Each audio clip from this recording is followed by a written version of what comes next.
2023 সালের 7 অক্টোবর ফিলিস্তিনের অবরুদ্ধ গাজা উপত্যকায় শুরু হয় ইসরায়েলের নির্বিচার ও নৃশংস সামরিক অভিযান। এই হামলায় এখন পর্যন্ত প্রাণ হারিয়েছেন অন্তত ৭২,০০০ ফিলিস্তিনি, যাদের অধিকাংশই নিরীহ নারী ও শিশু। একই সঙ্গে গাজায় দখলদারিত্ব বাড়িয়ে চলেছে ইসরায়েল। এই দখলদারিত্ব নতুন নয়, এর সূচনা বহু বছর আগে। এর শিকড় প্রথিত আছে প্রায় ৮ দশক আগে ১৯৪৮ সালে। একে ফিলিস্তিনিরা ডাকেন আল নাকবা বা মহাবিপর্যয় নামে। প্রতি বছর ১৫ মে বিশ্বজুড়ে দিনটিকে স্মরণ করেন ফিলিস্তিনিরা। কিন্তু কিভাবে এই ভূখণ্ডের আদি বাসিন্দাদের হটিয়ে দিয়ে গড়ে উঠল আধুনিক ইসরায়েল রাষ্ট্র, জানার চেষ্টা করছি টিভিএস এক্সপ্লেইনারে। সঙ্গে আছি তামান্না খন্দকার। ফিলিস্তিনের বুকে ইসরায়েল রাষ্ট্র প্রতিষ্ঠার পেছনে পশ্চিমা দুনিয়ায় মূলত ৩টি শক্তিশালী বয়ান বা ন্যারেটিভ তৈরি করা হয়েছিল। প্রথমত, প্রতিশ্রুত ভূমি বা প্রমিসড ল্যান্ড। দ্বিতীয়ত, মনোনীত সম্প্রদায় বা চুজেন পিপল। এবং তৃতীয়ত, ভূমিহীন মানুষের জন্য মনুষ্যহীন ভূমি। হিব্রু বাইবেল অনুসারে ইহুদিদের আদি পিতা আব্রাহাম বা হজরত ইব্রাহিম আলাইহিওয়াসাল্লাম এর বংশধরদের জন্য এই পবিত্র ভূমি নির্দিষ্ট করে দিয়েছিলেন ঈশ্বর। এই ধর্মীয় বিশ্বাসকে পুঁজি করে এবং নিজেদের ঈশ্বরের মনোনীত শ্রেষ্ঠ জাতি দাবি করে এই ভূমির ওপর অধিকার ফলায় ইহুদিরা। অথচ প্রায় ২০০০ বছর আগে ৭০ খ্রিস্টাব্দে জেরুজালেমে ইহুদিদের সেকেন্ড টেম্পল ধ্বংস করে তাদের ওই অঞ্চল থেকে বিতাড়িত করেছিল রোমানরা। সব ভূমি থেকে উৎখাত ও ২০০০ বছর পর স্বতন্ত্র ইহুদি রাষ্ট্র গঠনের মাধ্যমে এই ভূমিতে ফিরে আসার মধ্যবর্তী দীর্ঘ সময়ে কারা ছিল এই ভূমিতে? নাকি এই ভূমি ছিল মানব বসতিহীন? এর উত্তর ইহুদিরা বলছে, যারা পরবর্তী সময়ে থেকেছে তারা আসলে সেই ভূমির মানুষ নয়, এমনকি কোনো মানব সম্প্রদায়ও নয়। তাই সেই ভূমি হলো মনুষ্যহীন ভূমি। এই বয়ান প্রতিষ্ঠা করতে ইহুদিরা প্রচার করেছে ফিলিস্তিনি বলে কিছু নেই, এমনকি ফিলিস্তিনি জনগণ বা সম্প্রদায় বলেও কিছু নেই, বরং সেই মনুষ্যহীন ভূমির প্রকৃত দাবিদার হিব্রু সম্প্রদায়ের মানুষ। সুতরাং তারা যখন আবারও এখানে বসবাস শুরু করেছে, তখনই এই ভূমি সঠিক মালিকের কাছে ফিরে গেছে। ১৮৯৭ সাল সুইজারল্যান্ডের বেসেল নগরে থিওডর হাজেলের নেতৃত্বে অনুষ্ঠিত হয় প্রথম বিশ্ব জায়নবাদী সম্মেলন। সেখানে ইহুদিদের জন্য একটি স্বতন্ত্র স্বাধীন রাষ্ট্র গঠনের রূপরেখা নেওয়া হয়।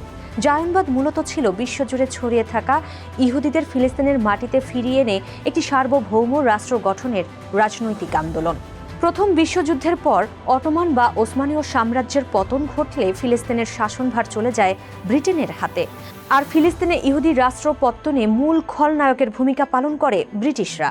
১৯১৭ সালে ২ নভেম্বরে জায়নবাদী নেতা ব্যারন রথস্চাইল্ডকে দেওয়া চিঠিতে ব্রিটিশ পররাষ্ট্রমন্ত্রী লর্ড আর্থার বেলফোর লিখেছিলেন, ফিলিস্তিনের মাটিতে ইহুদিদের জন্য একটি জাতীয় আবাসভূমি গড়ে তুলতে সর্বাত্মক সাহায্য করবে ব্রিটিশ সরকার। এরপরই ইউরোপ থেকে ফিলিস্তিনে হস্তান্তর হতে থাকেন ইহুদিরা। স্থায়ীভাবে বসবাসের জন্য আরবদের কাছ থেকে জমি কিনতে থাকেন। ১৯৩৯ সালে শুরু হওয়া দ্বিতীয় বিশ্বযুদ্ধে হিটলারের নাৎসি বাহিনীর হাতে প্রায় ৬০ লাখ ইহুদি নির্মমভাবে হত্যার শিকার হয় ইউরোপে, যা হলোকস্ট নামে পরিচিত। এই চরম নৃশংসতা বিশ্বজুড়ে ইহুদিদের জন্য এক বিশাল সহানুভূতি তৈরি করে। হিটলারের পাপের প্রায়শ্চিত্ত করতে ফিলিস্তিনকে বেছে নেয় পশ্চিমা বিশ্ব। ১৯৪৭ সালের ২৯ নভেম্বরে জাতিসংঘের সাধারণ পরিষদে ফিলিস্তিন ভূখণ্ডকে ভাগ করার প্রস্তাব পাশ হয়। ভূখণ্ডের ৫৬% দেওয়া হয় ইহুদিদের। আদি বাসিন্দা ফিলিস্তিনি আরবরা পায় মাত্র ৪৩%। জেরুজালেমকে রাখা হয় আন্তর্জাতিক নিয়ন্ত্রণে। ইহুদিরা এই প্রস্তাব লুফে নিলেও স্বাভাবিকভাবেই তা প্রত্যাখ্যান করে আরবরা। আরব লীগ প্রশ্ন তোলে, ইউরোপের হলোকাস্ট অপরাধের শাস্তি কেন ফিলিস্তিনের আরবদের পেতে হবে? জাতিসংঘের এই বিভাজনের পর ফিলিস্তিনিদের সম্পূর্ণ নিশ্চিহ্ন করার ছক আঁকে জায়নবাদীরা। ইসরায়েলের প্রথম প্রধানমন্ত্রী ডেভিড বেন গুরিয়নের নেতৃত্বে তৈরি হয় প্ল্যান দালেত বা প্ল্যান ডি। এটি ছিল হত্যা, ধর্ষণ, লুট ও সন্ত্রাসের মাধ্যমে ফিলিস্তিনিদের তাড়িয়ে দেওয়ার এক নৃশংস মহাপরিকল্পনা। নির্বিচারে ফিলিস্তিনিদের হত্যা করতে থাকে হাগানা এবং স্ট্রান গ্যাং এর মতো ইহুদি সন্ত্রাসী গোষ্ঠীগুলো। প্রাণ বাঁচাতে ঘরবাড়ি ছেড়ে নিঃস্ব অবস্থায় প্রতিবেশী আরব দেশগুলোতে পালিয়ে যান লাখো ফিলিস্তিনি। 1948 সালে 14 মে ফিলিস্তিনে ব্রিটিশ শাসনের অবসান ঘটলে আনুষ্ঠানিকভাবে স্বাধীন ইসরায়েল রাষ্ট্রের ঘোষণা করেন বেন গুরিয়ন। মুহূর্তের মধ্যে রাষ্ট্রের স্বীকৃতি দেন তৎকালীন মার্কিন প্রেসিডেন্ট হ্যারি ট্রুম্যান। একই সঙ্গে ফিলিস্তিনিদের ওপর নেমে আসে আল নাকবা বা চিরস্থায়ী মহাবিপর্যয়। রাতারাতি নিজ দেশেই রাষ্ট্রহীন হয়ে পড়েন 7 লাখের বেশি ফিলিস্তিনি। ফিলিস্তিনিদের এই ট্র্যাজেডির পেছনে প্রতিবেশী আরব দেশগুলোর ব্যর্থতা ও নিজেদের উচ্চাকাঙ্ক্ষাও কম দায়ী ছিল না। 1948 সালের 15 মে ইসরায়েলের বিরুদ্ধে যুদ্ধ ঘোষণা করে মিশর, সিরিয়া, লেবানন, জর্ডান ও ইরাক বাহিনী। কিন্তু নিজেদের মধ্যে কোনো সমন্বয় ছিল না। উল্টো পর্দার আড়ালে ছিল ক্ষমতার লোভ।